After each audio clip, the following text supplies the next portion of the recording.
So guys, today back from a video on the channel today. We're here for the player ratings between Newcastle United and Southampton. If you didn't watch the reaction to the game, I button at the top. If you want to watch this video then, the reaction, if you haven't watched the reaction already, there'll be a link in the description and they'll be on the end screen, so make sure you do that. But anyways lads, we'll do the player ratings now. And a fantastic win. It was a decent performance, wasn't where we could say we were fantastic, but we were definitely the better team and we definitely deserved getting the 3 points. Lads, let's get straight into it now, and we'll start with the goalkeeper, Martin Dubravka. And I think it's 9 clean sheets, and I had to, because I had Allison in my fantasy football team, and I had to get the keeper in. I thought, you know what, let's get Martin in, and he got a clean sheet for 9 for the season. He had a little injury with his knee, but literally nothing came to him. Like, nothing. He didn't really do much. And that's a good thing as a goalkeeper. Steady Eddie performance. You've got Martin Dubravka. 8 out of 10. Yeah, because he did his job. He kept the clean sheet and let him score. 8 out of 10. Right back was Javier Manquillo. I didn't think Javier Manquillo had a fantastic game, but he certainly wasn't bad. I think Javier Manquillo, he was making some fantastic runs, and Shelvey just wasn't playing the ball. I think, what are you doing? The ball's there for Javier to get to. But it definitely wasn't a bad performance by Javier Manquillo. We came off for Lazaro. Don't know why Lazaro was going on right back. Should be going on right mid, but it doesn't matter with one. But I think I'm going to give Manquillo a 6 out of 10. Steady Eddie performance. Better than average, I would say. Centre half now, Lascelles scored that goal in the first half that got disallowed. But I thought Lascelles today was fantastic. Dealt with Danny Ings, superb. And then when they got the red card, you just had to get Danny Ings put on the left hand side, and he just had Shane Long to deal with, and he dealt with Shane Long like he wasn't even there. I think Lascelles deserves getting a lot of praise, and with his centre back partner Fernandez does as well. For me, Lascelles is getting a 9 out of 10. Yeah, we're going to give Lascelles a 9 out of 10. Moving on to Federico, the other centre half. If I've given Jamal a 9, I can only give Federico Fernandez a 9 out of 10. Fantastic, it really was. The defensive performance today was good. Normally it's we are complaining about the defence, maybe or complaining about the attack, but it was overall a good performance today. Fernandez, if I've given Lascelles a 9, I've got to give Fernandez a 9. Very good performance. Danny Rose, yeah, again, he's kept a clean sheet, but he done his job. Who's on the right hand side? I actually can't remember who was on the right hand side for them. I know Valerie was their right back. I don't know who their right mid was. So that's good though, because if it was someone who was giving me loads of problems, then I would remember. Danny Rose, good performance. I'm going to give Danny Rose a 7 out of 10. Moving on to the midfield now, we will do Shelvey. And I think Shelvey, I was about to say our disappointing player. He definitely wasn't that. We'll get on top of players in a second. He wasn't fantastic, right? He wasn't brilliant. I'm giving him slapped on the middle, 5 out of 10. First off, he looked decent.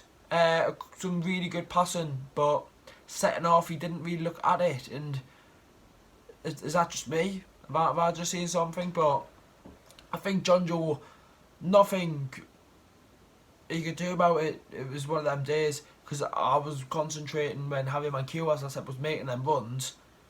The ball was there for him, and he lost the ball a couple of times. And I think Shelvey, he'll play next week because he can't change a winning team, in my opinion. Or maybe we'll get onto other players in a second. But as I said, Isaac Hayden, like I said, he was a steady Eddie, I would say. I think he's a bit better than Shelvey, in my opinion. Going to give him a 6 out of 10. I didn't think Hayden really put a foot wrong, but he was just your regular Isaac Hayden performance, and that's what he gave, 6 out of 10. Moving on to the attackers, we'll start off with the disappointment in our worst player today, Ritchie. Not just because of the penalty miss. I didn't think he was great overall, making some stupid fouls yet again. And the club have given Ritchie a 3-year contract, But we've got Matty Longstaff sitting back at home, doing out. Wasn't even involved in the squad today. How's he not getting the nod over other players? But I know they're not in the same position, but still, however, why is he getting a contract, but Matty Longstaff hasn't? And Fernandez and Gayle, God knows. Really, really God knows. And it's not like them two, like Shelvey and Ritchie's contracts were running out. I don't think.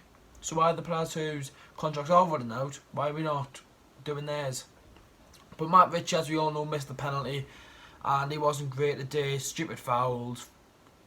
To be fair, he did make a crucial tackle in the first 4 minutes in the box, but apart from that, he was awful in my opinion. 3 out of 10. Moving on to... Oh, I've got to do him now, haven't I? The left mid, Saint-Maximin. Oh boy, this lad. And not just because he scored. He was very good today, and I mean extremely good. First half, he makes a fantastic run forward. Plays into Gayle, you're thinking 1-0 Newcastle. Gayle misses it. But we kept going, and if he didn't have that pace and that strength Alan Saint-Maximin's got, he wouldn't have pushed Valerie off the ball, he wouldn't have got the ball, and he wouldn't have put the ball in the back of the net. And I was dreading for that to be a 0-0, but we got the result in the end, a fantastic one in it. It was a decent little good little toe punch, but he done his backflip. 9 out of 10 for Alan Saint-Maximin. I didn't think it was a solid 10 out of 10 performance, but a fantastic one for him. Fantastic to see him get another goal in the Prem, and he's done his first one at St James's, so we'll see about next week. Moving on to the next player, Almiron. I thought Almiron was causing problems for the Southampton defenders, and I think he looks much better in that position. Yeah, he still drifts wide and whatnot, but that's good. But he wasn't the standout show like on Tuesday. But Almiron, a 7. I think a 7's fair. 7 out of 10 for Miguel Almiron. Next one is Dwight Gayle, and we all know Bruce will keep him in the team, but for me, it's showing you now. He's played how many games this season? Muto has got to be the player who we either bring on or start for Western Joelinton. Fact, right? I don't know what Bruce sees in Gayle. I know he said he wanted to sign him ages ago and stuff, but for me, the chances he missed, that first one in the first half of Almiron as well, he missed that chance in the first half. The one I was talking about, Maximin, he missed so many chances today. And, you know, I would have enjoyed him on the penalty because of Matt Ritchie, but Dwight Gayle today, 4 out of 10. Moving on to the subs now, the first one was Joelinton, and he should have started, but if it's to rest him, that's great. I can only see him and Lazaro coming in for next week's game against Sheffield United.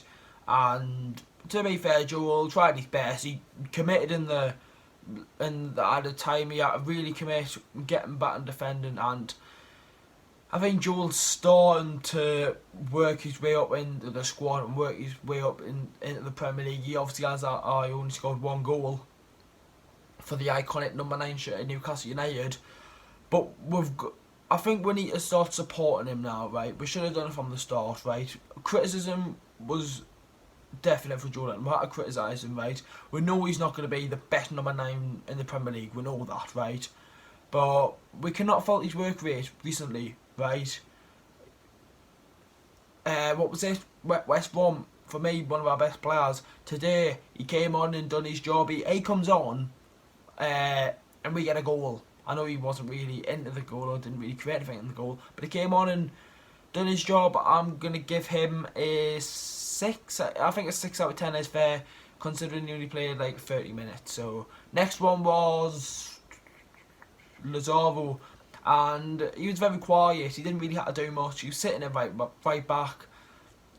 5 out of 10, didn't do much, and I can't really give Sean Longstaff a rating because he didn't literally play much. He came on for Isaac Hayden, and yeah, I can't give him a rating. He wasn't on for long enough. Lads, that's the end of the player rating. Make sure to leave a like, subscribe if you're new to the channel.